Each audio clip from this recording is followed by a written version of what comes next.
बड़े भाव से सभी भक्तों ने कथा को श्रवण किया।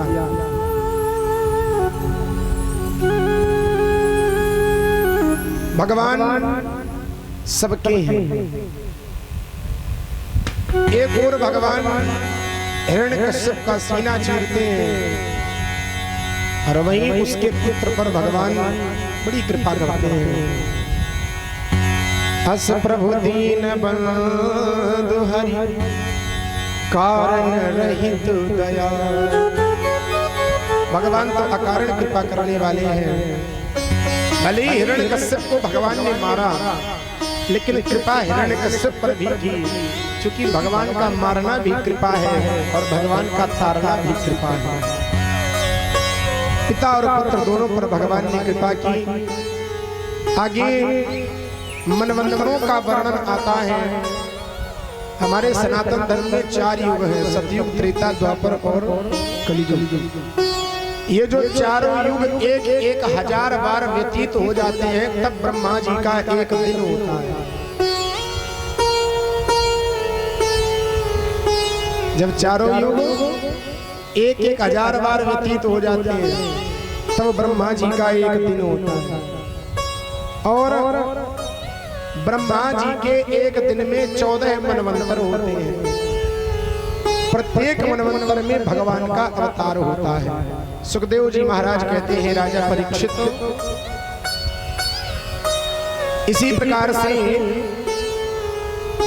चाक्षुष मनवंतर में भगवान ने हरि का रूप धारण किया। राजा परीक्षित ने पूछा, महाराज भगवान ने हरि रूप क्यों धारण किया? सुखदेव जी कहते हैं, राजन, गज और ग्राह का उद्धार करने के लिए भगवान ने हरि का रूप धारण किया, क्योंकि प्रत्येक मनवंतर में भगवान का अवतार होता है।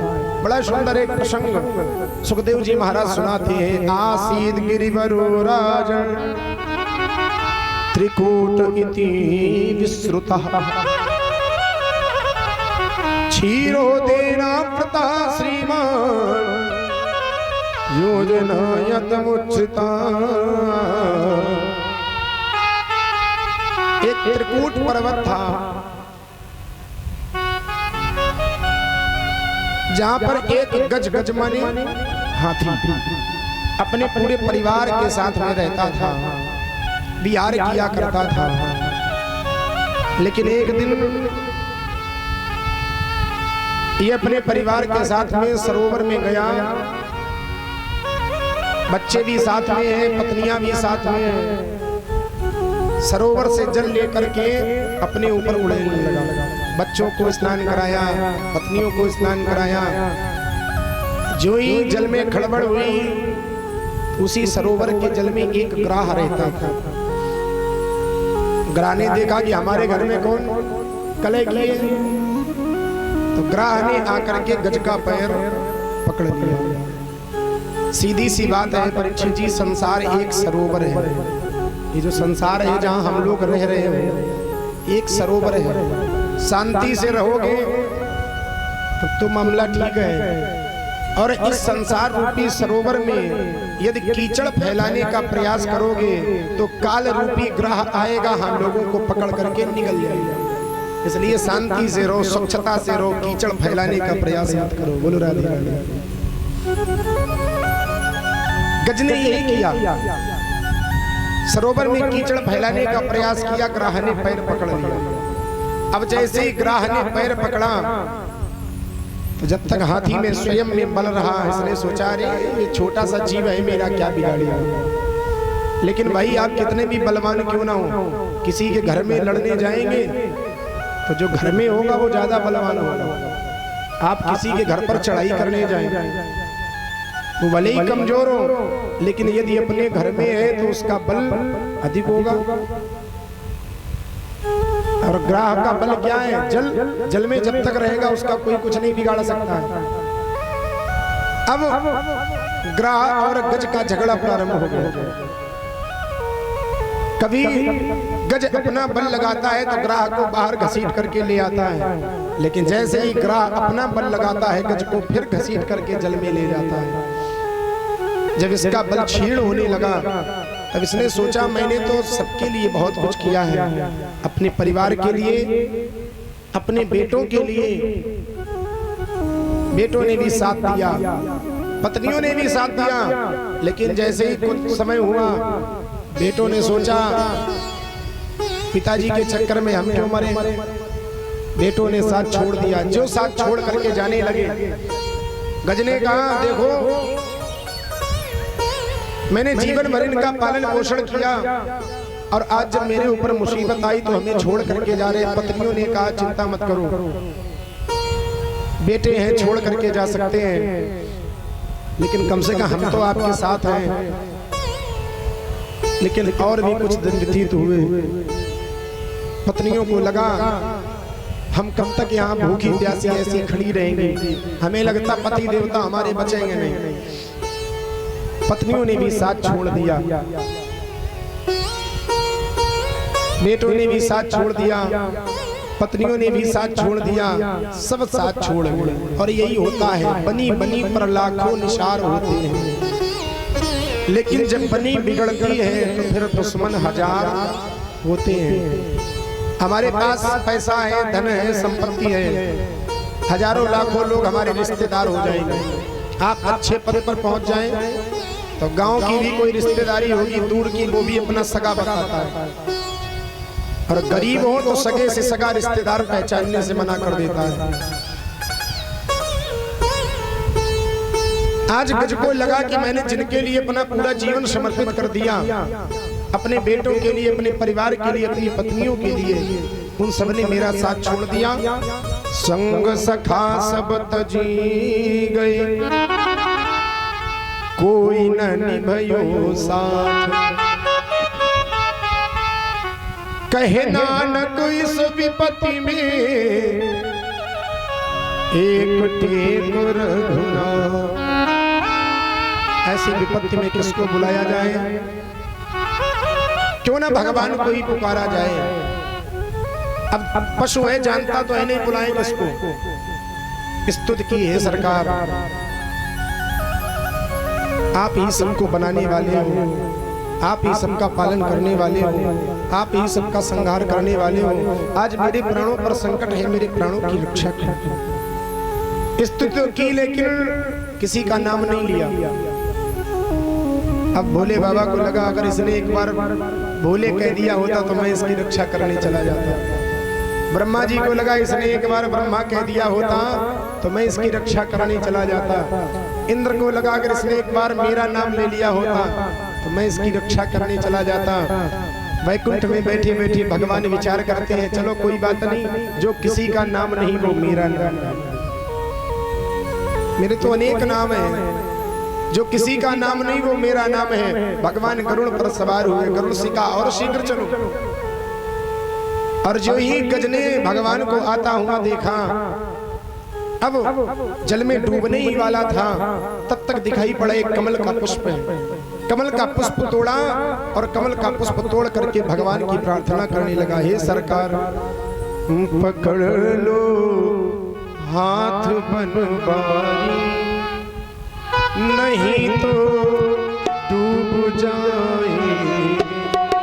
पकड़ लो हाथ बनवारी, नहीं तो डूब जाएंगे। पकड़ लो हाथ बनवारी, नहीं तो डूब जाएंगे। पकड़ लो हाथ बनवारी, नहीं तो डूब जाएंगे। और महाराज अगर आप नहीं आए तो कोई बात नहीं, हमारा कुछ न बिगड़ेगा, हमारा कुछ ना बिगड़ेगा। तुम्हारी लाज जाएगी, हमारा कुछ ना बिगड़ेगा, तुम्हारी लाज जाएगी। श्री हरि।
मझधारी में नैया कि भैया कोई नहीं मेरा बड़ी मझधारी में नैया कि भैया कोई नहीं मेरा कि भैया आप बन जाओ कि भैया आप बन जाओ नहीं तो डूब जाए कि भैया आप बन जाओ नहीं तो डूब जाएंगे पकड़ लो हाथ बनवारी नहीं तो डूब जाए पकड़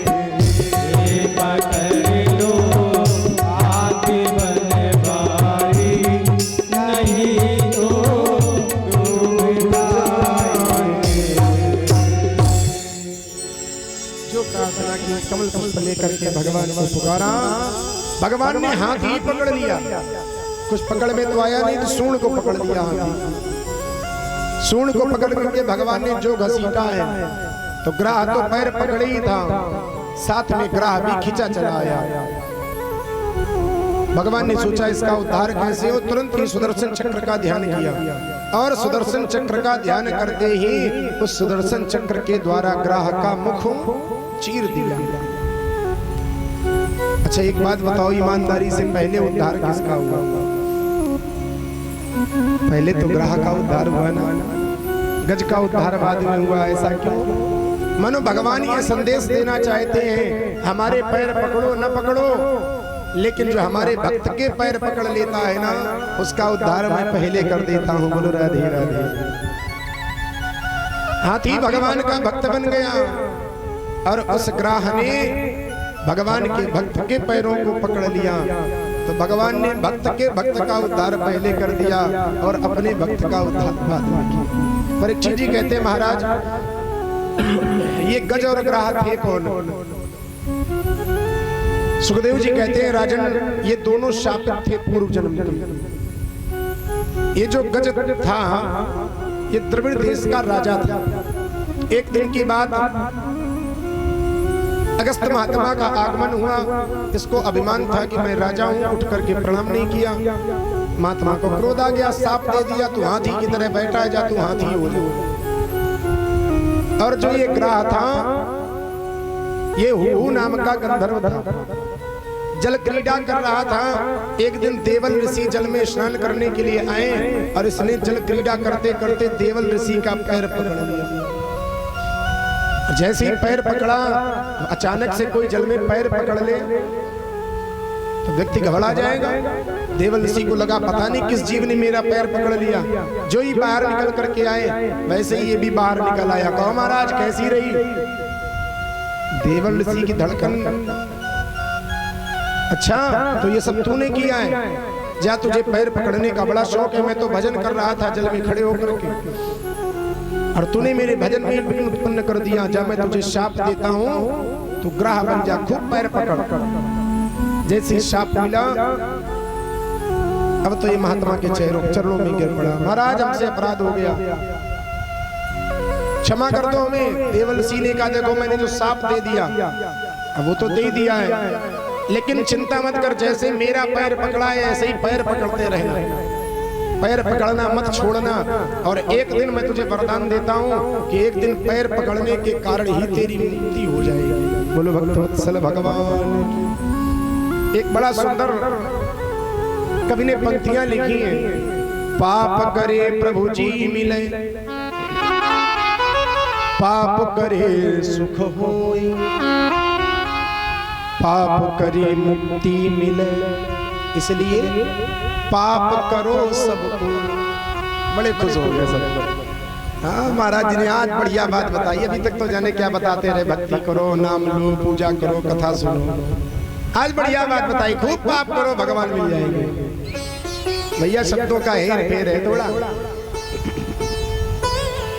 पाप का मतलब ये पाप नहीं है एक तो थोड़ा अलग अलग करके पढ़ो पकड़े प्रभु जी मिले। पा माने पैर, पा माने पैर।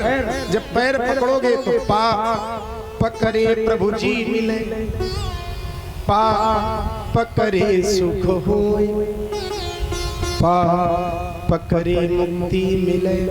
इसलिए पा पकड़ो सब कोई। वो वाला पाप नहीं, खूब पाप करो भगवान मिल जाएंगे। बोलो भक्तवत्सल भगवान की। गोविंद जय जय हरि गोपाल, गोविंद जय जय हरि गोपाल जय जय, गोविंद जय जय हरि गोपाल जय जय, गोविंद जय जय हरि गोपाल जय जय, राधा रमण हरि गोविंद जय जय, राधा रमण हरि गोविंद जय जय।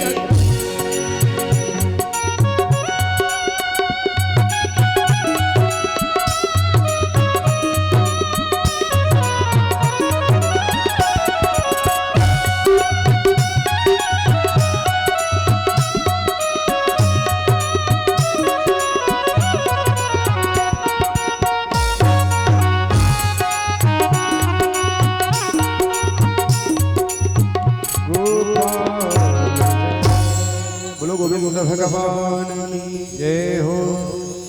सुखदेव जी महाराज कहते हैं, राजन एक बार देवराज इंद्र को दुर्वासा ऋषि ने शाप दे दिया। अरे महाराज, देवता तो महात्माओं का सम्मान करते, तो फिर दुर्वासा ऋषि ने इंद्र को शाप क्यों दे दिया? उसका एक कारण है। एक बार की बात, भगवान नारायण ने अपने गले की माला दुर्वासा ऋषि को पहना है। अब कोई राष्ट्रपति अपनी पहनाई माला किसी को पहना दे तो उसको अलग लगेगा, अरे वाह हमारा भी अलग जलवा है। तो जब भगवान नारायण ने अपने गले की माला उतार करके दुर्वासा ऋषि को पहनाई, अब दुर्वासा ऋषि वो माला पहने पहने हर जगह पहुंचे। इंद्र ने देखा, बड़ा स्वागत सम्मान किया। इंद्र ने ऐसी सेवा की, दुर्वासा ऋषि प्रसन्न हो गए। दुर्वासा ऋषि को प्रसन्न करना बड़ी बात है। ऐसी सेवा की दुर्वासा ऋषि प्रसन्न हो गए। प्रसन्नता में उन्होंने क्या किया, अपने सबसे प्रिय वस्तु, और सबसे प्रिय समय क्या था दुर्वासा ऋषि के पास, वही माला उतारी और उतार करके इंद्र के गले में डाल दी। इंद्र को ये लगा, देखो हमने इतनी सेवा की, इन्होंने मेरा अपमान कर दिया। अपनी गले की पहनी हुई माला मेरे गले में डाल दी। इंद्र ने वह माला उतार करके अपने हाथी के मस्तक पर। अब हाथी तो पशु है, वो क्या जाने माला का सम्मान करना। उसने भी माला को उतारा और उतार करके भूमि पर डाला, अपने पैरों से कुचल दिया। ये सारा दृश्य दुर्वासा ऋषि खड़े क्रोध आ गया। तुम्हें बड़ा अभिमान है अपने पद का, जाओ मैं तुम्हें शाप देता हूं, तुम श्रीहीन हो जाओ। सारे देवता श्रीहीन हो गए। दैत्य तो इसी प्रतीक्षा में बैठे थे। दैत्यों ने चढ़ाई कर दी स्वर्ग पर, देवता मारे गए, सब पराजित हो गए। स्वर्ग पर अधिकार हो गया किनका? बोलो गोविंद भगवान की। अब स्वर्ग पर अधिकार हो गया दैत्यों का, देवता श्रीहीन हो गए। क्या करें? सारे देवता भागे गए नारायण के पास में। महाराज क्या करें, हमारा तो इंद्रासन भी चला गया, रहने का कहीं कोई ठिकाना नहीं है। भगवान ने कहा चिंता मत करो, मैं तुम्हें एक उपाय बताता हूँ, तुम लोग दैत्यों से संधि कर लो और संधि करके समुद्र का मंथन करो। सारे देवता बोले महाराज ये क्या कहते हैं, भला दैत्य हमसे क्यों संधि करेंगे? उनको तो इंद्रासन मिल गया है, बढ़िया स्वर्ग मिल गया है, वो हमसे संधि करेंगे क्यों? बोले करेंगे। जब किसी को लालच दो तो हर कार्य करने को तैयार हो जाता है। दैत्यों से तुम ये कहना, भैया हम लोगों के पिता एक है, माताएं भले ही अलग हो, माताएं हम लोगों की अलग है लेकिन पिता तो एक ही है। ऐसा करो, हम लोग मिलकर के समुद्र का मंथन करेंगे और समुद्र का मंथन करने से उसमें से जो अमृत निकलेगा वो हम लोग पी लेंगे। तो अमृत पी करके हम लोग अमर हो जाएंगे। तो जब देवता अमृत दैत्य अमृत की बात सुनेंगे तो वो अवश्य तैयार हो जाएंगे। क्यों? संसार में मरना कोई नहीं चाहता, इसलिए दैत्य तुरंत तैयार हो जाएंगे। ठीक है, लेकिन कैसी संधि करना है? अरे योपि संधेया सति कर्मार्थ गौरवी अहिंसक वदतीवार तस्य पदवीम गतैः। संधि करनी है तो कैसी? शत्रु से जब मित्रता करो तो ऐसी मित्रता करो जैसे सर्प और चूहे की मित्रता होती। सर्प चूहे की मित्रता जानते हो परीक्षित जी? एक बार एक सर्प एक टोकरी में बंद हो गया, उसको कहीं निकलने का कोई स्थान नहीं दिखाई पड़ा। संयोग की बात उसी टोकरी पर आकर के एक चूहा फुदकने लगा। अब सर्प ने देखा कि कोई ना कोई इस पर है जो हमें बाहर निकाल सकता है। जैसे ही अंदर से आवाज लगाई, अरे भैया, तो सर्प की जैसी आवाज सुनी सो चूहा राम 10 फीट दूर खड़े हो गए। सर्प ने कहा, भाई डरो नहीं, डरो नहीं, हम तुम्हें खाएंगे नहीं। क्यों? हमने चूहे को शत्रु मानना छोड़ दिया है। चूहा बोले, कब से? बोले, जब से हम इस टोकरी में बंद हुए हैं तब से हमने ये मन में सोच लिया है कि आज के बाद सब संसार के जितने चूहा हैं वो सब हमारे मित्र हैं, हम किसी को खाएंगे नहीं। चूहा राम बोले, हम कैसे विश्वास कर लें? बोले, यदि विश्वास नहीं होता है तो इस टोकरी को काटो और काट करके हमें बाहर निकालो, देखो हम तुम्हें खाएंगे नहीं। बोले, हम नहीं विश्वास कर सकते। अरे भैया, बोले, मैं सौगंध खाता हूँ, मैंने चूहे को शत्रु मानना ही छोड़ दिया है। तुम तो हमारे भाई हो, हमारे मित्र हो, अपनी बात बनाने के लिए कुछ भी किया जा सकता है। बोला बाला चूहा सर्प की बातों में आ गया, टोकरी को काटना प्रारंभ कर दिया और जो सर्प के निकलने भरे का स्थान बन पाया, जैसे ही सर्प बाहर निकला, बड़े दिन का भूखा था, तो सबसे पहले चूहा राम को ही गटक कर गया। भगवान ने कहा, बस ऐसी संधि कर लो तुम दैत्यों से, ठीक है? अब सारे देवता गए दैत्यों के पास में, भैया हम लोगों के पिता एक हैं, माताएं अलग हैं, क्यों ना हम लोग समुद्र का मंथन करें। दैत्यों ने कहा, हमें क्या मिलेगा? उससे अमृत निकलेगा, हम लोग पिएंगे। दैत्यों को लगा हम लोग ज्यादा बलशाली हैं, समुद्र का मंथन इनसे करवा लो और जब अमृत निकलेगा तो अमृत छीन करके हम लोग भाग जाएंगे। ठीक है, दैत्य तैयार हो गए। मंदराचल पर्वत को लाया गया, मथानी बनाई गई। अब मथानी को चलाने के लिए रस्सी भी तो चाहिए। वासुकी नाग से प्रार्थना की गई, आप रस्सी का काम करो। वासुकी नाग ने कहा, रस्सी तो हम बन जाएंगे, लेकिन इसके बदले हमें क्या मिलेगा? अमृत में हमारा भी हिस्सा लगेगा। सारे दैत्य देवताओं ने एक ही स्वर में हाँ कर दिया, ठीक है भैया, सबसे पहले तुम्हें ही पिलाएंगे। अब वासुकी नाग की रस्सी बनाई गई, मंदराचल पर्वत की मथानी बनाई गई। लेकिन जैसे ही समुद्र में डाला गया, भगवान ने एक चालाकी की। भगवान ने देवताओं से कहा, अरे भाई तुम लोग श्रेष्ठ हो, इसलिए सर्प के फन की तरफ तुम रहोगे, दैत्य पूंछ की तरफ रहेंगे। भगवान तो चाहते थे कि देवता पूंछ की तरफ रहे, लेकिन दैत्य हमेशा उल्टे चले, इसलिए भगवान ने उल्टी बात बोली। भाई देवता श्रेष्ठ हैं तो देवता सर्प के फन की तरफ रहेंगे और पूंछ को निकृष्ट माना जाता है, इसलिए दैत्य पूंछ की तरफ रहेंगे। दैत्य बोले, हम क्यों रहेंगे भाई? समुद्र का मंथन हो या ना हो, हम रहेंगे तो फन की तरफ। भगवान बोले, ठीक है भाई, तुम ही बने रहो। देवताओं से कहा, तुम पूंछ पकड़ लो। अब देवताओं ने पूंछ पकड़ ली, दैत्यों ने फन पकड़ लिया। समुद्र का मंथन जैसे ही प्रारंभ हुआ, सागर तो अथाह है, कोई धरातल नहीं मिला, मंदराचल पर्वत डूबने लगा। भगवान ने कहा, चिंता मत करो। भगवान ने एक वेश तो वहीं बनाए रखा और एक कच्छप का वेश बना करके भगवान ने मंदराचल पर्वत को अपनी पीठ पर धारण कर लिया। बोलो कच्छप भगवान की जय हो। सबसे ज्यादा अवतार भगवान के अष्टम स्कंद में ही हुए।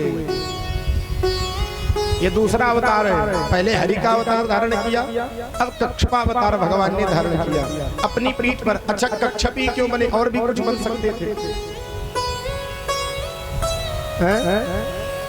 हाँ, क्योंकि ऐसी मान्यता है कि सबसे ज्यादा यदि पीठ किसी की मजबूत होती है तो काहे की होती है? कछुए की। इसलिए भगवान ने कच्छप का ही वेश बना लिया। अब मंदराचल पर्वत ऊपर चल रहा है, समुद्र का मंथन प्रारंभ हुआ और सबसे पहले जैसे ही मंथन हुआ सबसे पहले निकला क्या? विष। जो हलाहल विष देखा सब इधर उधर भागे। दैत्य बोले क्यों? तुम तो कह रहे थे अमृत निकलेगा, यही अमृत है। देवता बोले भैया जानते तो हम भी नहीं थे ये निकलेगा, हमें तो अमृत ही बताया गया था, हमें क्या पता पहले विष निकलेगा। सारे देवता भगवान के पास गए, सरकार ये हलाहल विष हमें जलाए दे रहा है, ऐसे तो हम सब मर जाएंगे। भगवान ने कहा चिंता मत करो, पूरे संसार में विष पान करने की सामर्थ्य केवल एक देवता में है, विष तो हम भी नहीं पी सकते। फिर चलो सब लोग कैलाश पर्वत, भगवान सबको लेकर के कैलाश पर्वत पहुंचे। भोले बाबा से प्रार्थना की, देव देव महादेव भूतात्मन भूत भावना, हे देवों के देव महादेव। देखो जब किसी से हमें कुछ मांगना होता है ना तो उसकी प्रशंसा पहले करनी पड़ती है। और एक बात बता दें, जैसे कोई किसी के साथ आपने अच्छा बुरा कुछ न किया हो और फिर भी आपके दरवाजे पर आकर के या रास्ते में मिल जाए कोई प्रशंसा करने लगे, अरे भाई बड़े आदमी हो गए, खूब पैसा कमाते हो, ऐसे लोगों से बड़ा सावधान रहो, समझ लो कुछ न कुछ मांगने ही जा रहा हमसे। ऐसे व्यक्ति से बड़ा सावधान रहने की आवश्यकता है। सारे देवता बोले देव देव महादेव भूतात्मन भूत भावना त्राहिना शरणापन्ना त्रैलोक्य दहना दिशा। अरे सरकार ये जो विष है ये सारे संसार को जलाए दे रहा है, इस विष से हमारी रक्षा करो, क्योंकि आप तो देवों के देव महादेव हैं, आप हमारी रक्षा करो, रक्षा करो। सारे देवताओं ने स्तुति की, कैलाश के निवासी नमो बार बार हो,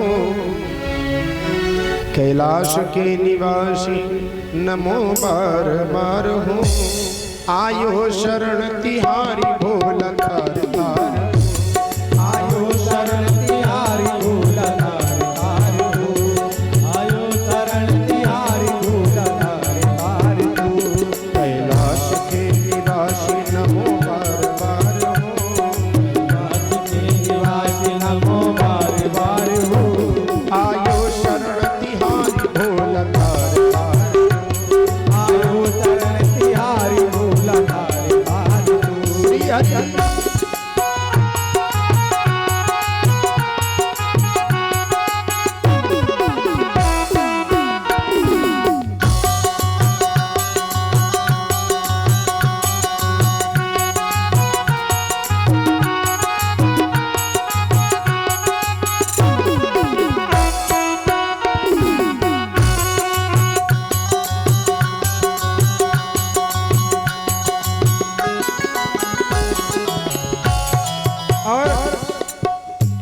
भक्तों को कभी तूने निराश ना किया है, भक्तों को कभी तूने निराश ना किया है, मांगा जिसे जो चाहा वरदान दे दिया है, मांगा जिसे जो चाहा वरदान दे दिया है। अच्छा बताओ संसार में सबसे सस्ती पूजा कौन से देवता की है?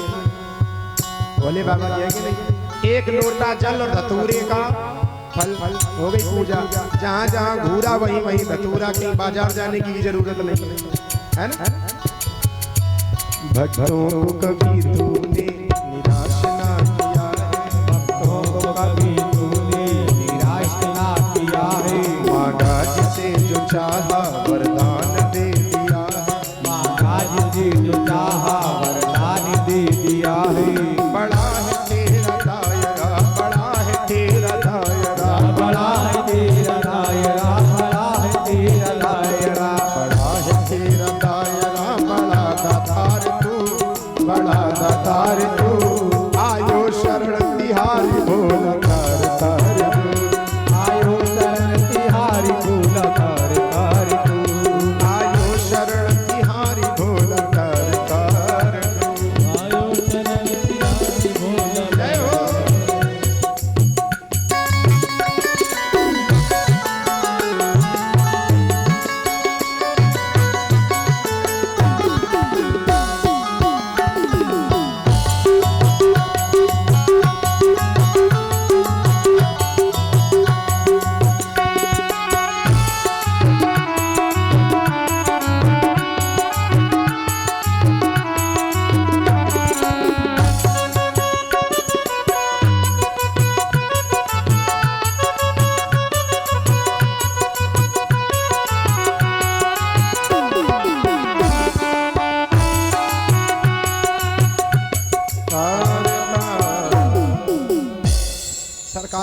हमारी रक्षा करो।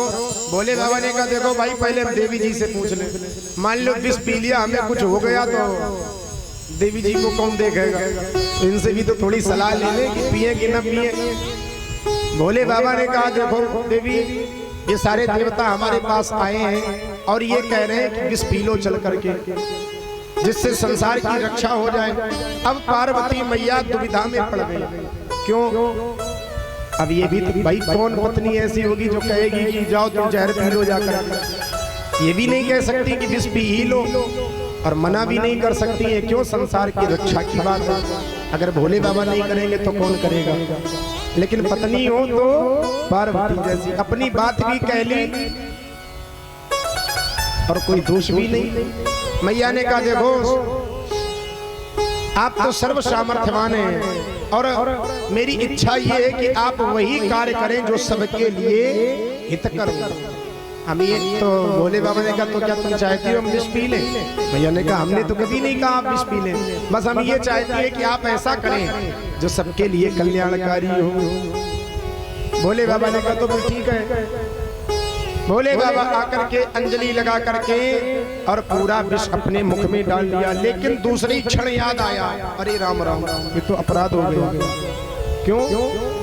मेरे हृदय में तो भगवान का वास है, अगर ये विष मेरे हृदय में उतर गया, मेरे गले से नीचे उतर गया तो हमारे प्रभु को कष्ट होगा। और अगर अब इसका मैंने वमन कर दिया, इसको वापस निकाल दिया, वमन कर दिया, तो सारा संसार जल जाएगा, क्या करूं? भोले बाबा ने कहा ना इसका वमन करूंगा ना इसको अंदर करूंगा। अपने कंठ में ही उसको धारण कर लिया, नाम पड़ गया, बोलो नीलकंठ भगवान की जय हो। पुनः समुद्र का मंथन प्रारंभ हुआ। कामधेनु नाम की गाय जो ऋषियों को दे दी गई। समुद्र का मंथन पुनः प्रारंभ हुआ। चंद्रमा निकला, चंद्रमा समुद्र से ही निकला है। उस चंद्रमा को भोले बाबा ने अपने मस्तक पर धारण किया। पुनः समुद्र का मंथन प्रारंभ हुआ। उच्चैःश्रवा नाम का घोड़ा निकला। दैत्यों के राजा बलि को वह घोड़ा दे दिया गया। ऐरावत नाम का हाथी निकला। देवताओं के राजा इंद्र ने वह हाथी ले लिया। कौस्तुभ नाम की मणि निकली, तो सारे दैत्य देवता मिलकर के बोले भाई देखो भगवान ने भी बड़ा सहयोग किया, कुछ तो इनको दे दिया जाए। तो कौस्तुभ मणि वो भगवान के गले में सुशोभित हो गई। कल्प वृक्ष निकला जो स्वर्ग में दे दिया गया।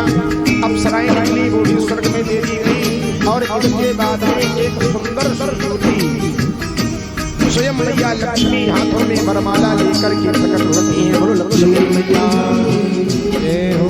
जो मैया लक्ष्मी की सुंदरता को देखा सारे देवता दैत्य महात्मा सब पीछे पीछे भागे। क्यों? भैया कौन नहीं चाहता कि लक्ष्मी हमें मिल जाए।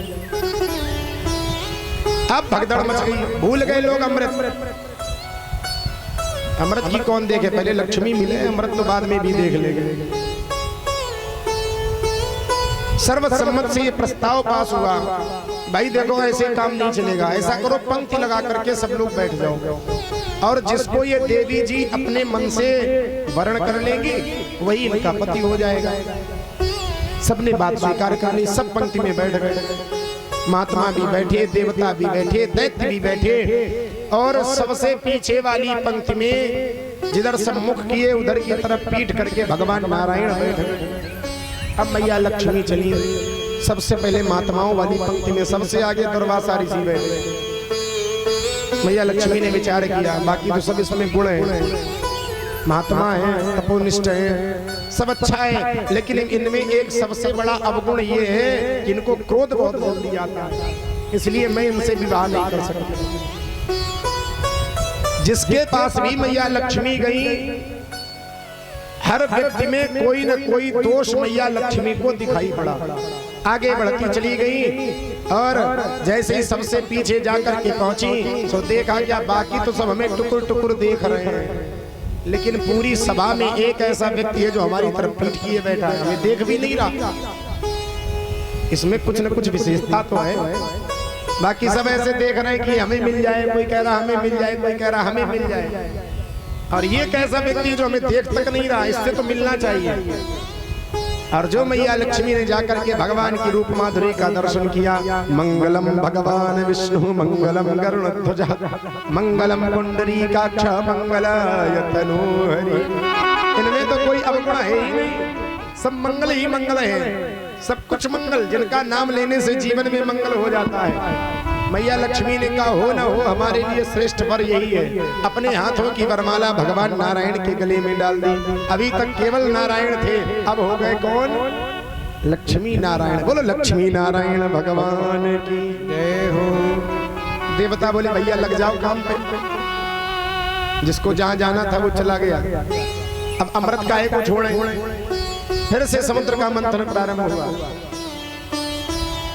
वारुणी नाम की मदिरा निकली, दैत्यों ने ले ली और अंत में धन्वंतरी महाराज प्रकट हुए। बोलो धन्वंतरी भगवान की जय हो। ये भी भगवान का ही एक अवतार है। धन्वंतरी भगवान हाथ में अमृत का कलश लेकर के प्रकट हुए। दैत्यों ने छोड़ दिया सर्प का फन और छीन लिया धन्वंतरी महाराज के हाथों से अमृत का कलश। अब देवता बेचारे मुंह देख रहे। अमृत तो गया, लेकिन देवता भगवान के सानिध्य में है, तो जो भगवान के सानिध्य में उसका अहित तो हो ही नहीं सकता है। दैत्य अमृत का कलश छीन ले गए, लेकिन पी कोई नहीं पा रहा। क्यों? अहम पूर्वम अहम पूर्वम।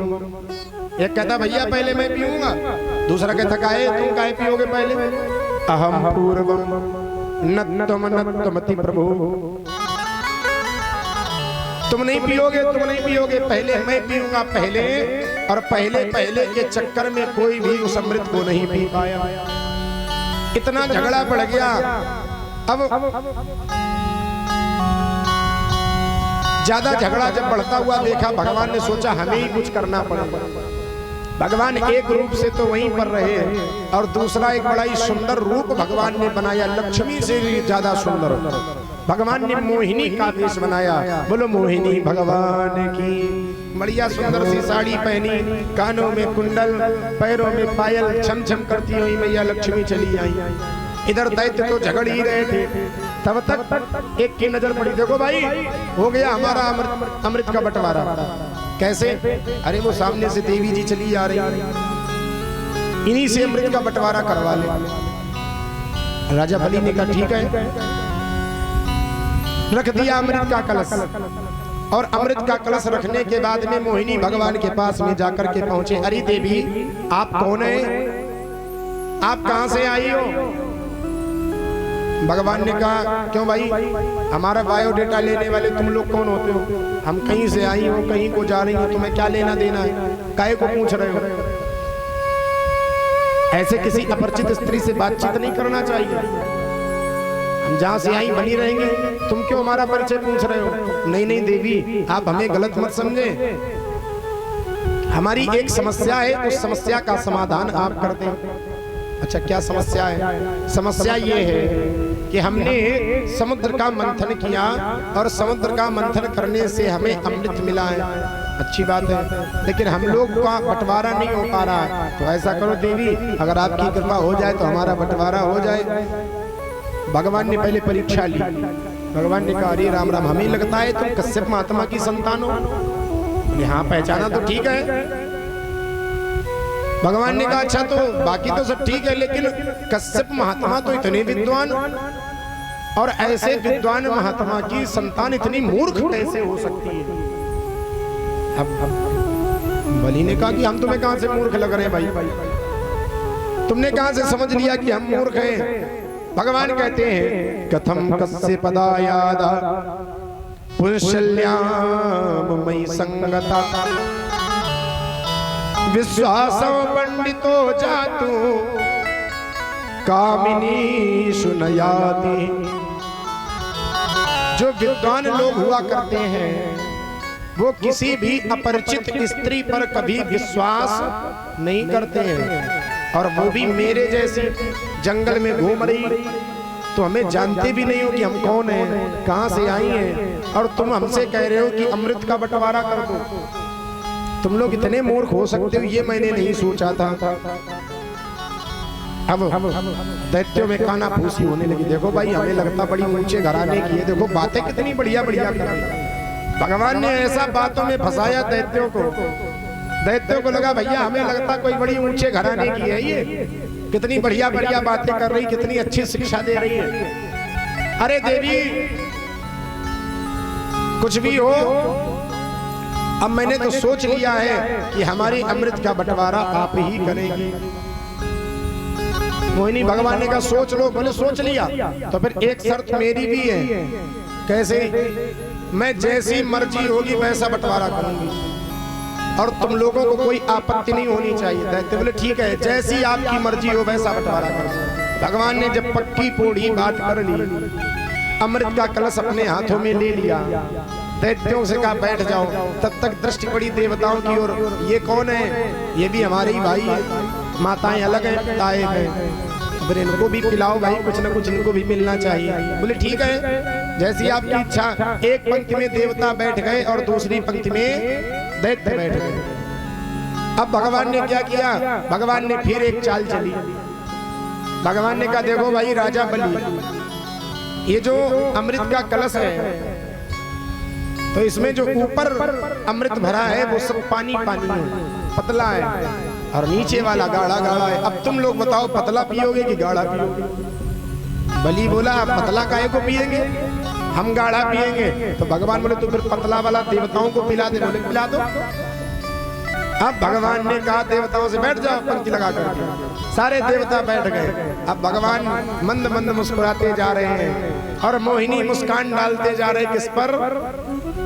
दैत्यों पर। देख रहे दैत्यों की तरफ और अमृत पिला रहे देवताओं को। देखते जा रहे दैत्यों की तरफ, मुस्कुराते जा रहे हैं और भगवान की तो मुस्कान ही ऐसी है, सारे दैत्य मोहित हो गए। अब समझी नहीं पाए इसमें चाल क्या है। तेरी मंद मंद मुस्कनियां पे, तेरी मंद मंद मुस्कनियां पे बलिहार सांवरे, बलिहार सांवरे, बलिहार सांवरे, बलिहार सांवरे। तेरी मंद मंद मुस्कनियां पे, तेरी मंद मंद मुस्कनियां पे, तेरी मंद मंद मुस्कनियां पे, तेरी मंद मंद मुस्कनियां पे बलिहार सांवरे, बलिहार सांवरे, बलिहार सांवरे, बलिहार सांवरे। श्री राधे।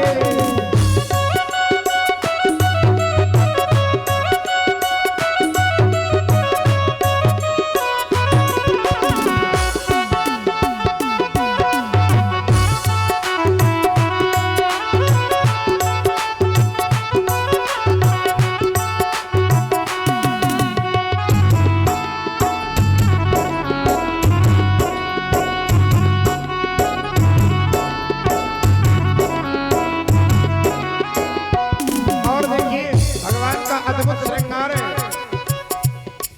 तेरे बाल बड़े घुंघराले जो बादल कारे कारे, तेरे बाल बड़े घुंघराले जो बादल काले काले, तेरे बाल बड़े घुंघराले जो बादल कारे कारे, तेरे बाल बड़े घुंघराले जो बादल काले काले, तेरी मोर मुकुट लटकनिया पे, तेरी मोर मुकुट लटकनिया पे बलिहार सांवरे, बलिहार सांवरे, बलिहार सांवरे, बलिहार सांवरे। श्री हरि।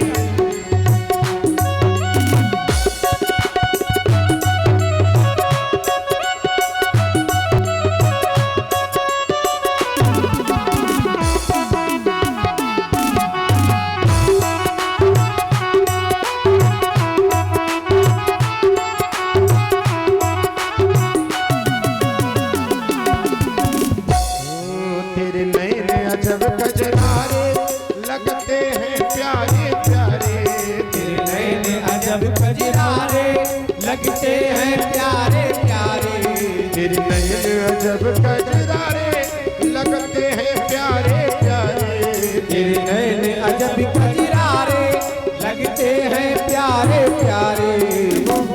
नैनों की बात आई तो हमें कथा याद आ गई। एक भक्त गया बिहारी जी के दरबार में और बिहारी जी के दरबार में जैसे ही पहुंचा बिहारी जी के दर्शन उसने किए और जैसे ही दर्शन किए तो भक्त ने बड़े सुंदर भाव प्रस्तुत किए। सरकार दो नैन मेरे दो नैन तेरे दो नैन तेरे दो नैन मेरे दो नैन मेरे दो नैन तेरे दो नैन मेरे दो नैन तेरे। वैसे तो दो दो है, लेकिन जब हम लोग मिल गए आमना सामना हुआ तो दो दो ये मिलके चार हुए, दो दो ये मिलके चार हुए, दो ये मिलके चार पर ये अपनी अपनी किस्मत है, ये अपनी अपनी किस्मत है, ये अपनी अपनी किस्मत है, ये अपनी अपनी किस्मत है। दो जीत गए दो हार गए, दो जीत गए दो हार गए, दो जीत गए दो हार गए, दो जीत गए दो हार गए। तेरे नए अजब कजरार लगते हैं प्यारे प्यारे, तेरे नैन अजब कजरारे लगते हैं प्यारे प्यारे। तेरी तिरछी सी चितवनिया पे, तेरी तिरछी सी चितवनिया पे बलिहार सांवरे, बलिहार सावरे, बलिहार सावरे, बलिहार ऐसे सावरे। नहीं भाई, ऐसे नहीं। सभी लोग हाथ ऊपर खड़े कर ले, सभी लोग हाथ ऊपर खड़े कर ले और भाव से ताली बजा करके बलिहार सांवरे, बलिहार सांवरे, बलिहार सावरे, बलिहार सावरे। श्री राधे।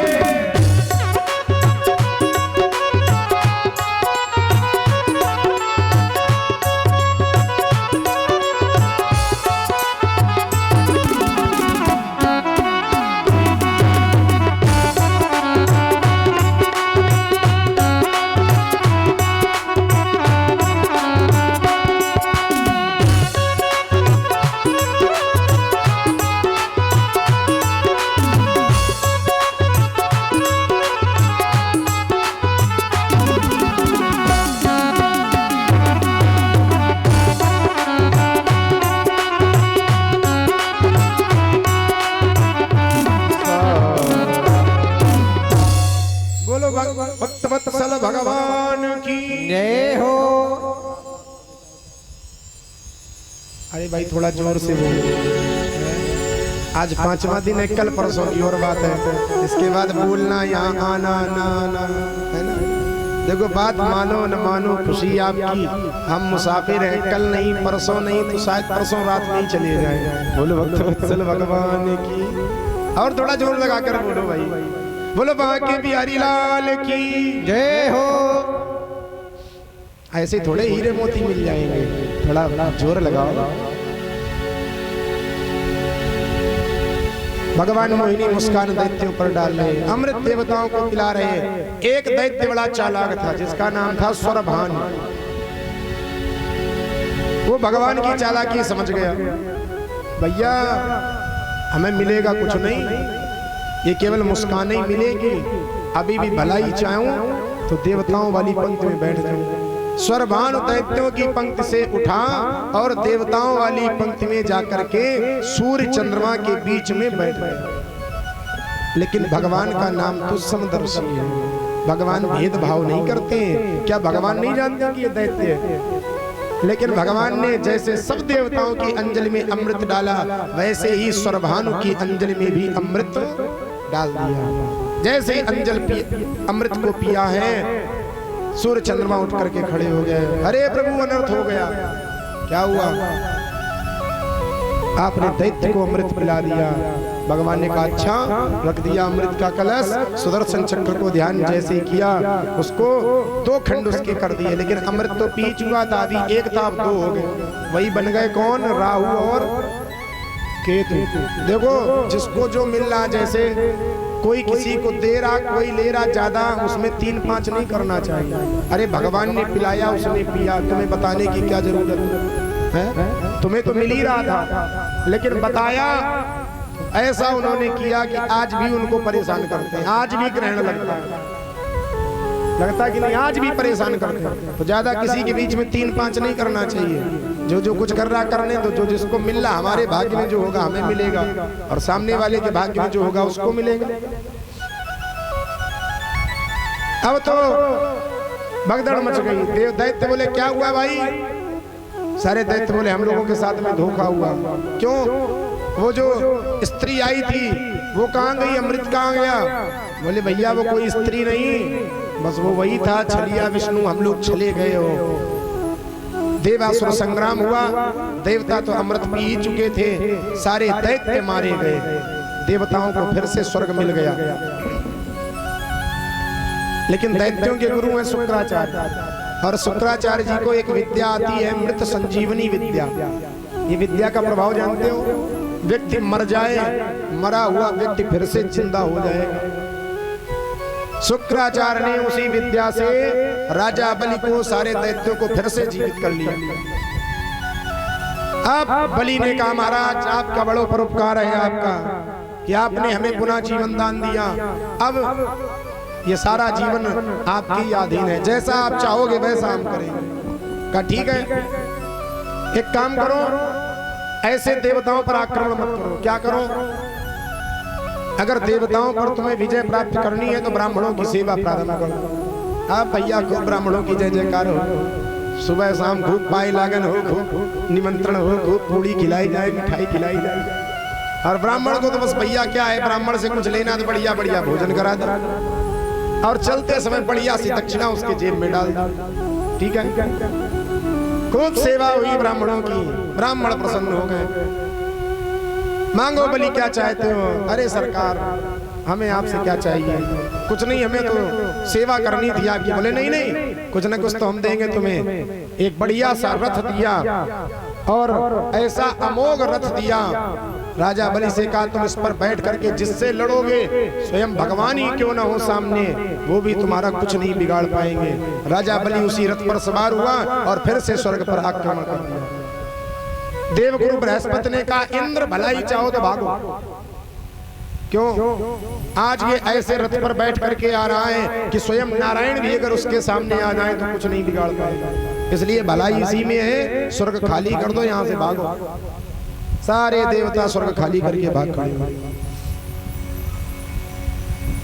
राजा बलि फिर से इंद्र बन गया, सिंहासन मिल गया। शुक्राचार्य ने कहा देखो भाई, सिंहासन तो मिल गया है, सीट तो मिल गई है, लेकिन अभी वोट कम है। पहले बहुमत सिद्ध करो, और जब बहुमत हो जाएगा तो तुम्हें इस कुर्सी से हटाने वाला फिर कोई नहीं होगा। बहुमत कैसे सिद्ध हो? यज्ञ करो। नर्मदा नदी के किनारे एक से यज्ञ प्रारंभ कर दिए राजा बलि ने। इधर जो देवताओं की मैया थी, कौन? माता अदिति, अपने पति के पास में गई। स्वामी आपके रहते हुए सब क्या हो रहा है?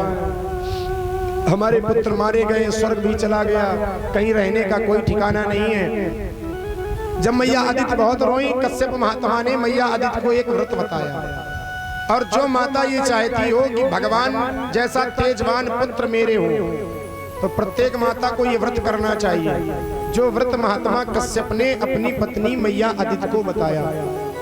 कौन सा व्रत है? इस व्रत का नाम है पयोव्रत। केवल दूध पी करके रहना होता है 12 दिन तक, और कुछ सेवन नहीं करना होता है। भगवान की पूजा करनी होती है, और जंगली सूकर की लाई हुई मिट्टी, जो खोदी हुई मिट्टी होती है, उस मिट्टी को ला करके उससे स्नान करना होता है। जो भी माँ 12 दिन तक ऐसा करती है, जंगली सूकर की मिट्टी से स्नान करती है, दुग्ध पी करके रहती है, भगवान की उपासना करती है, झूठ नहीं बोलती है, नियमों का पालन करती है, तो मैं यहाँ से कह रहा हूँ, ये भागवत कहती है कि उसको भगवान जैसा ही तेजवान पुत्र उत्पन्न होता है। बोलो राधे राधे। महात्मा कश्यप ने ही बताया, देवी फाल्गुन श्यामले पक्षे द्वादशाहं पयोव्रता। कब रहा जाता है इस व्रत को? फाल्गुन श्यामले पक्षे, फाल्गुन महीने के श्यामल माने कृष्ण पक्ष में 12 दिन तक इस व्रत को रहा जाता है। देखो बढ़िया बात होगी तो एक गुब्बारा फूटेगा। हाँ, बोलो भक्त वत्सल भगवान की। अब लोग कथा पे ध्यान नहीं देंगे, इसी पे ध्यान देंगे, देखा कब फूट रहा है, बढ़िया है कि नहीं है। महाराज जब ये व्रत बताया, मैया आदित्य ने वही व्रत किया और समय आने पर भादव महीना की शुक्ल पक्ष द्वादशी को भगवान स्वयं माता आदित्य के गर्भ से उत्पन्न हुए। बोलिए वामन भगवान की जय हो। अद्भुत स्वरूप है नारायण का।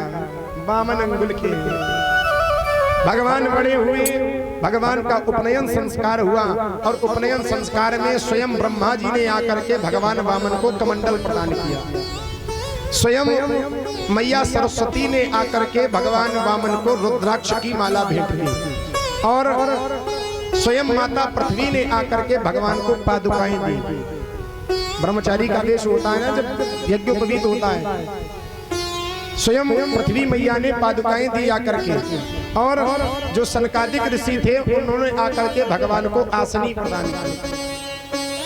स्वयं आकाश ने भगवान को छत्र प्रदान किया, चंद्रमा ने भगवान को दंड दिया, महात्मा कश्यप ने मेखला दी और देवगुरु बृहस्पति ने स्वयं आकर के भगवान वामन को यज्ञोपवीत पहनाया।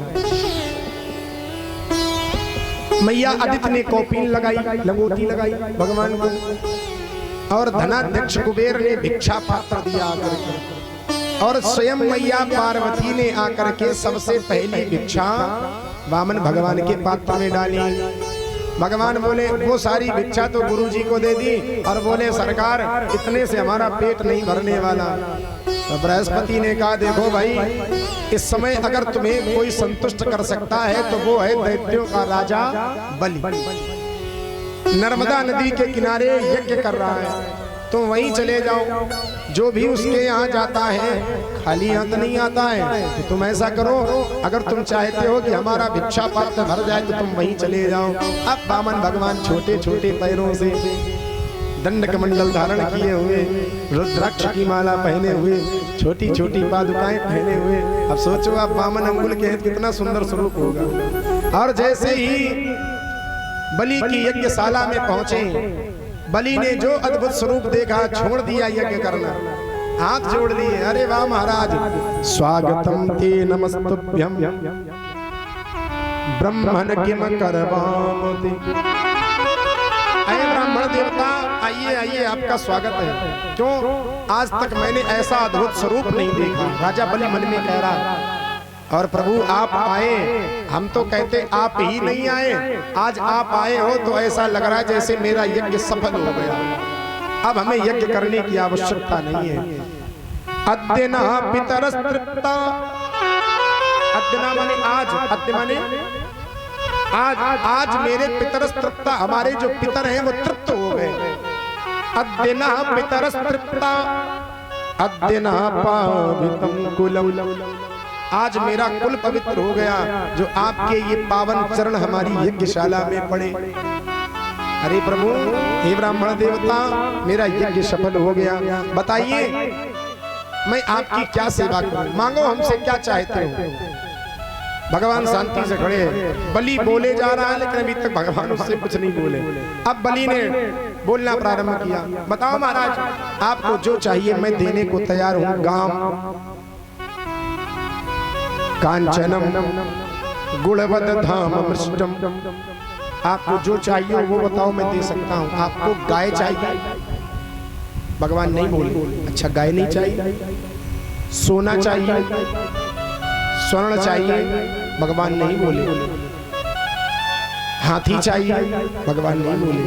घोड़ा चाहिए, नहीं बोले।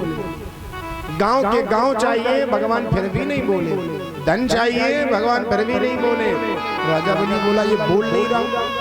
अच्छा अब हमें समझ में आया तुम क्यों नहीं बोल रहे हो। हमें ऐसा लगता है कि तुम वामन अंगुल के हो, तुम बौने हो, अब तुम विवाह करना चाहते हो लेकिन तुम्हारे लायक कोई कन्या संसार में नहीं मिली। तो अगर तुम्हारी विवाह की इच्छा हो तो बताओ, तुम्हारे लायक कोई कन्या ढूंढ करके लाऊं, तुम्हारा उससे विवाह करा दूं। भगवान फिर भी नहीं बोले। अब राजा बलि बोलता ही चला जा रहा, जो दे जो चाहो सो मांग लो। भगवान ने कहा देखो भाई हमें कुछ नहीं चाहिए। भगवान ने अब बोला। राजा बलि ने इतनी बातें कह दी, भगवान नहीं बोले। भगवान ने कहा देखो भाई हमें कुछ नहीं चाहिए, लेकिन आपका बड़ा नाम सुना है, बड़ा आपका नाम सुना हमने। आपका तो कुल बड़ा धन्य है। आपके कुल में ही हिरण्याक्ष हिरण्यकश्यप हुए, जिनका उद्धार करने के लिए स्वयं भगवान को ही आना पड़ा। आपके ही पावन कुल में प्रहलाद भक्त हुए, जिन्होंने भगवान को बुला लिया, भगवान को खंबा पाड़ करके दर्शन देने पड़े। आपके ही कुल में विरोचन हुए। और महाराज हमें लगता जैसी उन लोगों की कीर्ति है, आपकी भी कीर्ति उनसे कम नहीं होगी। आप जैसा दानी, आप जैसा कुल आज तक मैंने नहीं देखा है। लेकिन भैया देखो भाई, हम तो संतोषी ब्राह्मण हैं, हम मांगने नहीं आए हैं। राजा बलि बोला महाराज ज्यादा प्रशंसा मत करो, जो चाहो सो मांग लो। भगवान बोले देखो भाई, हम ज्यादा कुछ नहीं चाहते, लेकिन हमें ये लगता है तुम बिना दिए जाने नहीं दोगे। तुम्हारी भावना देख करके हमें ये लग रहा है कि तुम बिना दिए जाने नहीं दोगे, हमें कुछ चाहिए नहीं। अच्छा देना है तो फिर एक काम करो, पदानित्रीण दैत्येंद्र, ज्यादा कुछ हमें नहीं चाहिए। क्या चाहिए? पदानित्रीण दैत्येंद्र सम्मतानि पदा मम, 3 पग पृथ्वी और वो भी मैं अपने पैरों से नापूंगा, वो हमें दे दो। बलि बड़ी जोर से हंसा, महाराज काहे को हमारी बेइज्जती कराने आए हो? बलि जैसा दानी लोग क्या कहेंगे कि ब्राह्मण आया और उसको दिया, वो भी क्या 3 पग पृथ्वी। अरे महाराज मांगनी थी तो कम से कम हमारे पैरों से नपवा लेते, तो कम से कम इतनी तो बन जाती कि एक कुटिया बन जाती रहने। जरा से हो एक आसनी भी नहीं पड़ पाएगी, क्या करोगे? भगवान ने देखो भाई, मैंने पहले कह दिया हम संतोषी ब्राह्मण है, ज्यादा कुछ चाहते नहीं। देना है तो 3 पग पृथ्वी दे दो, इसके अलावा हमें और कुछ नहीं चाहिए। बोलो भक्तवत्सल भगवान की जय हो।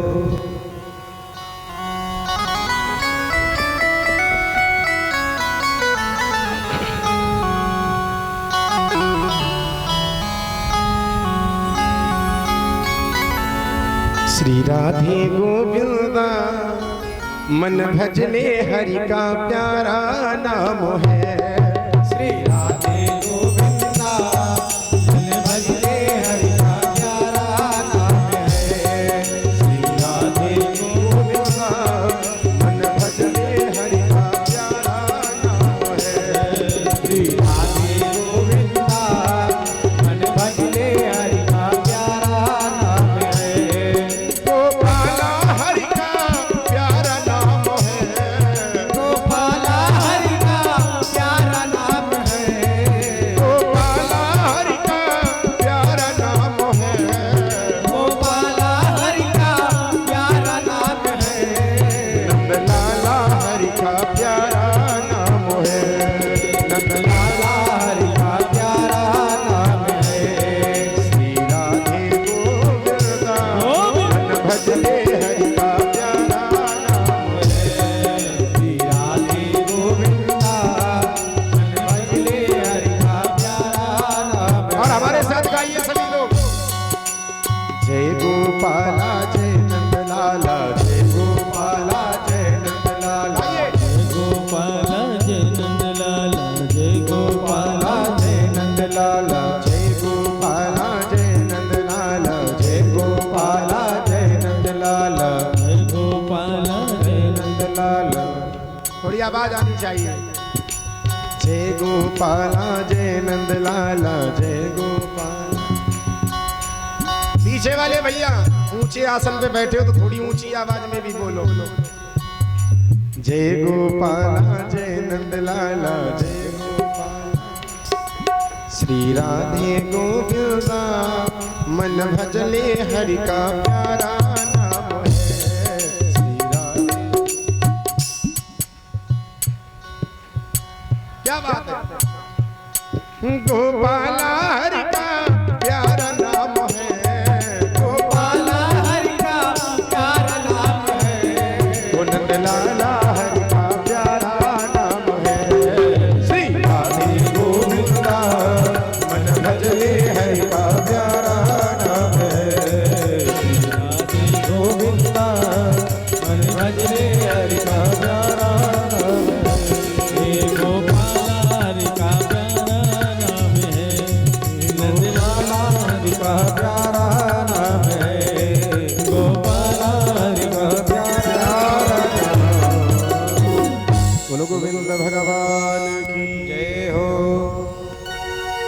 राजा बलि और भगवान की बातें हो रही। बलि कह रहा महाराज काहे को हमारी बेइज्जती करा रहे हो, और कुछ मांग लो। भगवान बोले ना भाई, हम संतोषी ब्राह्मण हैं। पास में ही खड़े हुए दैत्यों के गुरु कौन? शुक्राचार्य। शुक्राचार्य को शंका हुई। शुक्राचार्य को लगा हमें लगता है मामला गड़बड़ है। क्यों? ब्राह्मण इतने संतोषी कब से हो गए? जो हमारा चेला देने को तैयार है और ये लेने को तैयार नहीं, इतना संतोषी कब से ब्राह्मण हो गए? हमें लगता कुछ न कुछ गड़बड़ है। तो जैसे ही शुक्राचार्य ने ध्यान किया तो शुक्राचार्य जी समझ गए, बलि सावधान। जब तक शुक्राचार्य बोले बलि सावधान, भगवान बोले बलि संकल्प लो, संकल्प। बलि बोला महाराज 3 पद पृथ्वी ले रहे हो, उसके लिए भी संकल्प है, ऐसे ही ले लो, जाओ मैंने दिया। बोले ना, दान बिना संकल्प के पूरा नहीं होता है, इसलिए संकल्प तो पढ़ना ही पड़ेगा। संकल्प लो और इसके बाद में हम दान लेंगे। शुक्राचार्य बोले बलि चक्कर में मत पड़ जाना, तुम चले जाओगे ना, ये 52 है ना 53 है, चक्कर में मत पड़ो।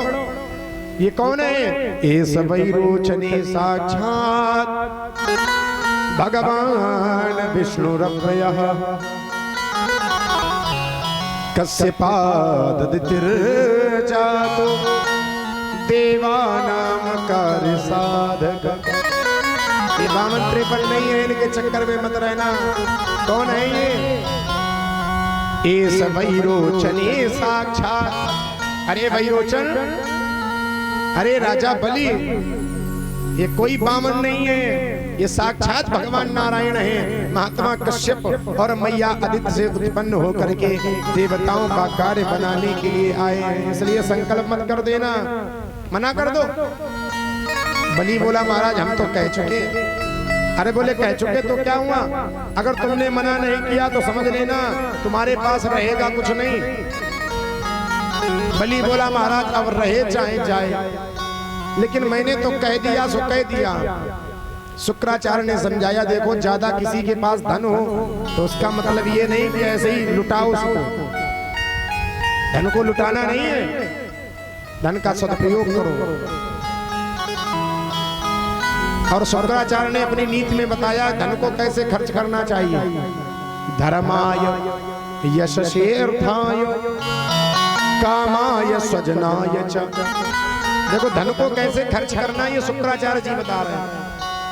सबसे पहले धन की व्यवस्था इतनी रखें कि कुछ धन जो है वो धर्म के लिए खर्च करें। दूसरा, कुछ धन अपने यश के लिए खर्च करें, जिससे हमारा यश बढ़े, हमारी कीर्ति बढ़े।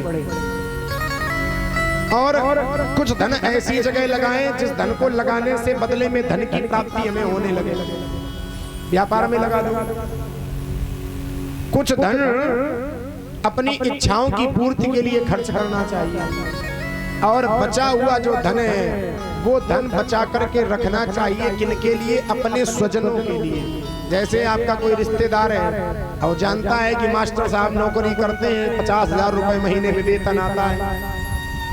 अब रिश्तेदार को ये तो रहता ही कि भैया कभी आपत्ति विपत्ति आएगी तो मांग लेंगे, काम चल जाएगा। अब मालूम हुआ तुमने तो सब उड़ा दिया। आज जब रिश्तेदार को जरूरत पड़ी तो वो आया तो आपने है भाई है नहीं है हमारे पास, हमने तो सब लुटा दिया। तो कुछ धन अपने स्वजनों के लिए भी बचा करके रखना चाहिए, इसलिए मना कर दो। अभी बलि बोला महाराज मैं वचन दे चुका हूँ, और भले ही संकल्प ना लिया हो लेकिन मेरा वचन ही मेरा संकल्प है, और मैं वचन दे करके अब पीछे नहीं हटूंगा, मना नहीं करूंगा। शुक्राचार्य ने फिर समझाया। देखो गुरु हो तो शुक्राचार्य जैसा। अब गुरु कैसे चाहे कि चेला हमारा बर्बाद हो जाए। शुक्राचार्य ने फिर समझाया, बेटा कुछ स्थान ऐसे होते जहाँ झूठ बोल देना चाहिए, पाप नहीं लगता है। कहाँ कहाँ? स्त्री सुनर्म विवाहे च प्रत्यर्थे प्राण संकटे। सबसे पहला झूठ कहाँ बोलो? जैसे पत्नी शाम को नाराज हो जाए देवी जी, और शाम को कहे नहीं नहीं हमें बनारसी साड़ी चाहिए, नहीं लाओगे तो भोजन नहीं मिलेगा। अब किसी प्रकार से उनको समझाना तो पड़ेगा। अरे देवी काहे को चिंता करती हो, तुम एक बनारसी साड़ी की बात करती, सवेरा तो होने दो, अभी तो कोई साधन भी नहीं मिलेगा, दुकानें बंद हो चुकी होंगी। बढ़िया सा भोजन बनाओ और कल सुबह होते ही होते 2 बनारसी साड़ी बढ़िया, साथ में एक बढ़िया सी अंगूठी और लाएंगे बनवा के। फिर देखो भोजन कितना चकाचक मिलता है, बढ़िया। अब बस भोजन मिल जाए और सुबह चाहे तुम एको साड़ी न लाओ, कोई समस्या नहीं। झूठ बोला लेकिन उस झूठ का कोई दोष नहीं लगता है। कन्या का विवाह हो रहा हो, 15 लाख की बात हुई हो, खूब कह दो हाँ भैया देंगे, अब बाद में 5 ही लाख में निपटा दो। झूठ बोला लेकिन उस झूठ का कोई दोष नहीं लगता है।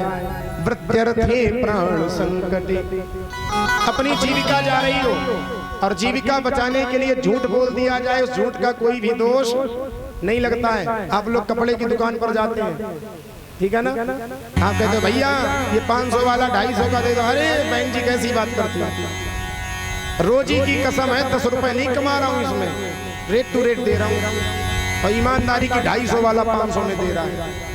झूठ बोल रहा है लेकिन उस झूठ का कोई दोष, क्योंकि अगर सच बोलता रहेगा तो बर्बाद हो जाएगा, दुकान में ताला डालना पड़ेगा, है ना।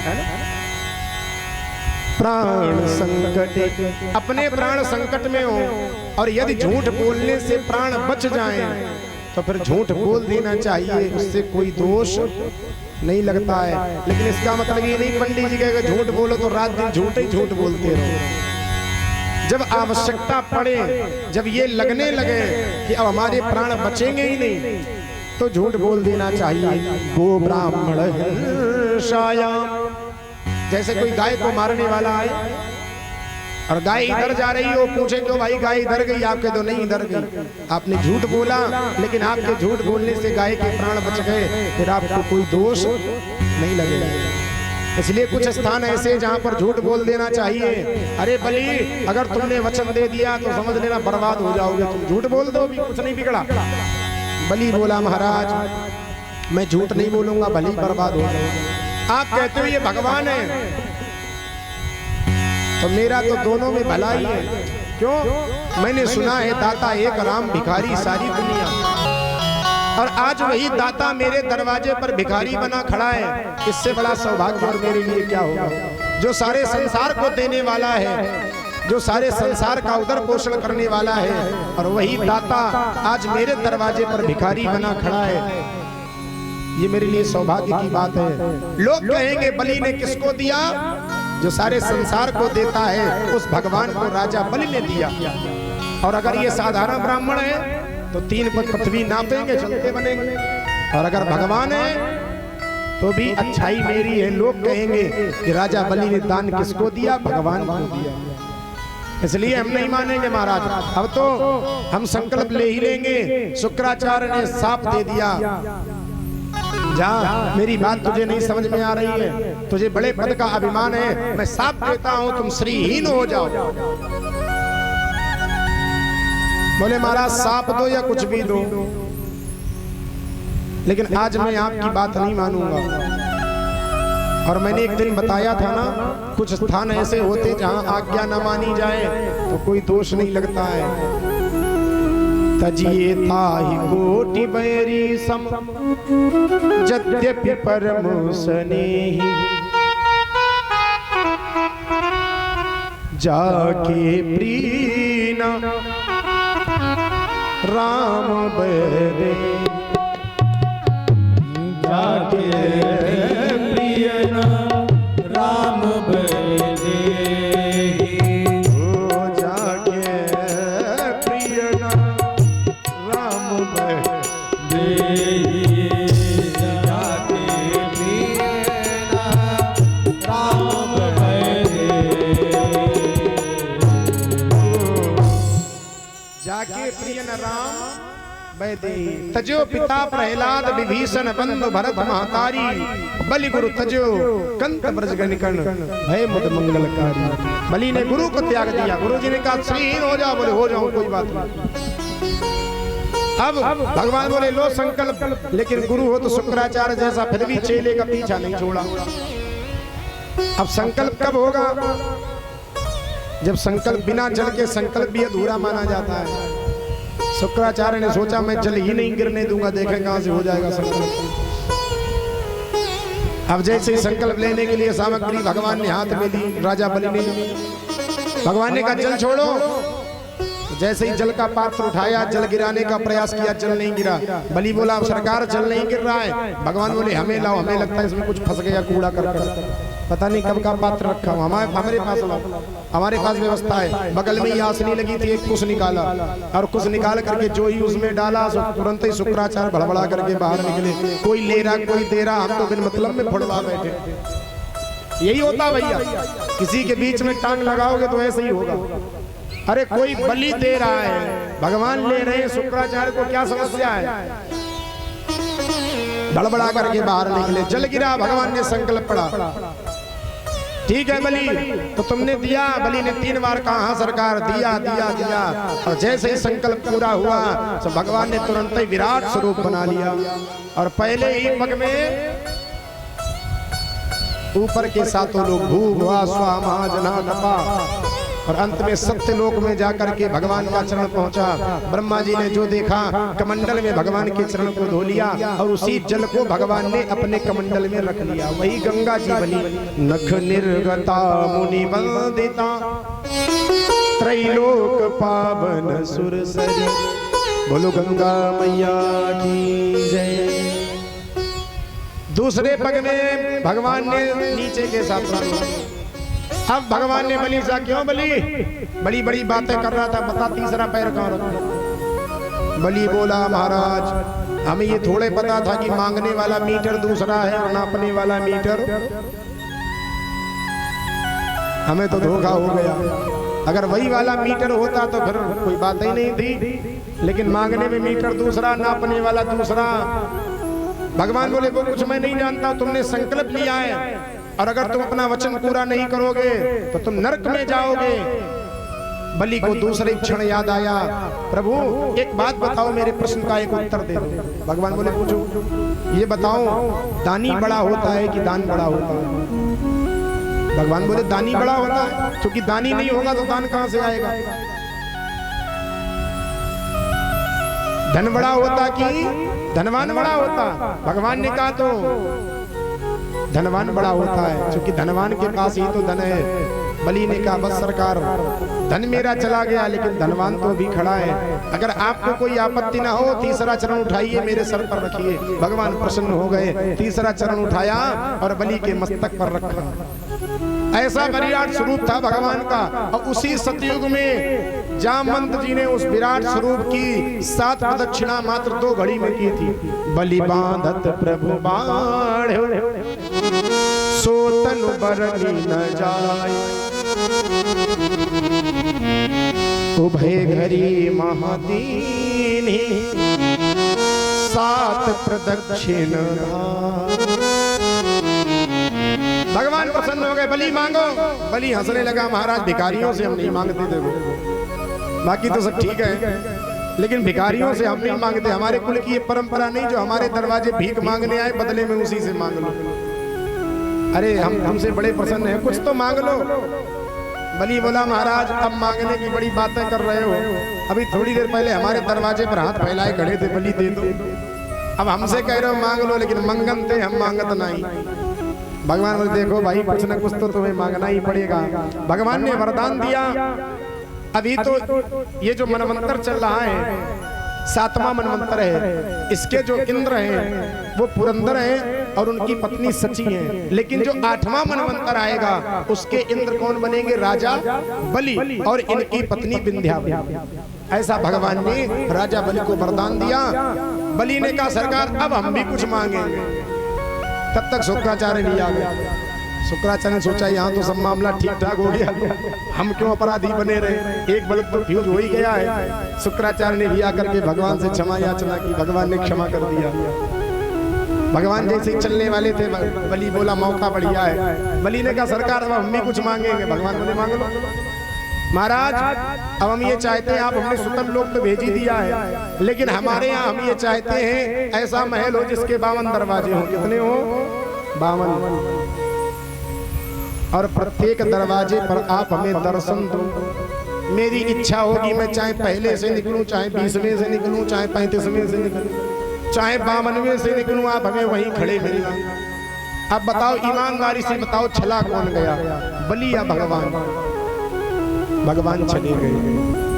52 दरवाजे का महल, भगवान बढ़िया सी पगड़ी लगाए, एक हाथ में डंडा पकड़े, नौकरी लग गई सिक्योरिटी गार्ड। जिधर से बलि का मन होता वहीं से निकलता, भगवान वहीं सर झुकाए खड़े रहते। बहुत दिन हो गए। एक दिन बाबा नारद पहुंच गए मैया लक्ष्मी के पास। लक्ष्मी जी बड़ी परेशान। नारद, चूंकि उस समय मीडिया का पूरा विभाग नारद जी के पास था, जैसे हमारी मीडिया का पूरा विभाग सत्यम के पास है, इनको पूरा विभाग हमने दे रखा है, ऐसे ही भगवान ने पूरा विभाग नारद जी को दे रखा है। तो नारद जी जैसे ही पहुंचे, लक्ष्मी ने कहा, अरे नारद, हम तुम्हारी बड़ी प्रतीक्षा में थी, आजकल पता नहीं नारायण को क्या हो गया, कहाँ चले गए, बहुत दिन से आए नहीं। नारद जी बोले, आपको नहीं पता मैया? बोले नहीं, उनकी तो नौकरी लग गई। काहे में? अभी भी सिक्योरिटी गार्ड हो गए, संविदा पे हैं, थोड़े दिन बाद परमानेंट हो जाएंगे। अरे राम राम। कहाँ? राजा बलि के यहाँ। कोई उपाय बताओ, हमारे नारायण हमें मिल जाए। ठीक है, तुम भी चली जाओ, बलि बहुत बड़ा दानी है, उसकी बहन बन करके जाओ और अपने पति देवता को मांग लाओ। सुंदर श्रृंगार मैया लक्ष्मी ने किया, थाल सजाई, आरती की और दरवाजे पर पहुंच गई। भगवान वहीं सर झुकाए खड़े। मैया लक्ष्मी ने देखा, भगवान ने कहा, देवी जी आप अंदर जाइए, हम तो पहरेदार हैं, मैं यहीं खड़ा रहने दो। मैया लक्ष्मी अंदर गई, आवाज लगाई, भैया। बलि ने कहा, ये कौन सी कुंभ के मेले में बिछड़ी हुई बहन आ गई, अभी तक तो मेरी कोई बहन नहीं, लेकिन इसने मुझे बहन कहा है तो मिलना चाहिए, भैया कहा है तो मिलना चाहिए। अब राजा बलि अपनी बहन से मिला। मैया लक्ष्मी ने राजा बलि की कलाई पर रक्षा सूत्र बांधा, वहीं से ये प्रथा प्रारंभ हो गई। प्रत्येक बहन अपनी भाई की कलाई पर रक्षा सूत्र बांधती है। और इतना पवित्र ये त्योहार है, इतना पावन ये पर्व है। जब बहन अपने भाई की कलाई पर रक्षा सूत्र बांधती है तो भाई अपने बहन की रक्षा का दायित्व अपने कंधों पर लेता है। इस पर्व का ये महत्व है। आजकल तो इतनी विडंबना हो गई है महाराज, आपके यहाँ ऐसा नहीं होगा, लेकिन हमारे यहाँ ऐसा। अपने यहाँ की बात बता रहे हैं, आप लोग बुरा नहीं मानना। मैंने भी पहले से फोन कर लिया करती हूँ, हाँ भैया रक्षाबंधन आने वाला, की बार क्या गिफ्ट मिलेगा। और एक विडंबना, जैसे कर दो भाई हैं, एक बढ़िया पैसे वाला, एक गरीब है, तो दोनों जगह की मिठाई अलग अलग पैक होगी। ऐसा होता है क्यों? क्योंकि जो पैसे वाला है उसके यहाँ बढ़िया माल पानी मिलेगा, और जो गरीब है वो हमें क्या देगा, तो उसके यहाँ चाहे से लड्डू से ही काम चला दो। और जो पैसे वाला बढ़िया दूधिया बर्फी घी की बनी हुई बढ़िया सी लेकर के जाएगा। अब तो मोल भाव होने लगा, मोल भाव, पर्व नहीं रहा, प्रेम नहीं रहा। लेकिन महाराज जिस समय मैया लक्ष्मी ने राजा बलि की कलाई पर राखी बांधी, आज भी जो हमारे आचार्य पूजन करते हैं, हाथ पर रक्षा सूत्र बांधते हैं, तो यही मंत्र पढ़ते हैं, ये न बद्धो बलि राजा दानवेंद्रो महाबला तेन त्वां प्रतिबध्नामि रक्षे माचल माचल। बलि ने कहा, बहन तुमने हमें अपना भाई माना है, मेरी कलाई पर रक्षा सूत्र बांधा है, इसके बदले में मांगो क्या चाहती हो। लक्ष्मी मैया ने कहा, भैया हमें और कुछ नहीं चाहिए, तुम्हारे दरवाजे पर जो पहरेदार खड़ा है वो हमें दे दो। बलि हंसने लगा। हम समझ गए थे इसमें जरूर कोई ना कोई चाल है। भगवान को बुलाया, दोनों के हाथ जोड़े, सरकार अब आप दोनों लोग हमें अपने वास्तविक स्वरूप में दर्शन दे दें। लक्ष्मी नारायण ने प्रकट होकर के राजा बलि को दर्शन दिए। बोलो भक्त वत्सल भगवान की जय हो। भज गोविंद गोविंद गोपाल, भज गोविंद गोविंद गोपाला, भज गोविंद गोविंद गोपाल, भज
भगवान की रास बिहारी सरकार की जय हो। इस प्रकार से अष्टम स्कंद की कथा पूर्ण होती है। नवम स्कंद में सूर्य वंश का वर्णन है।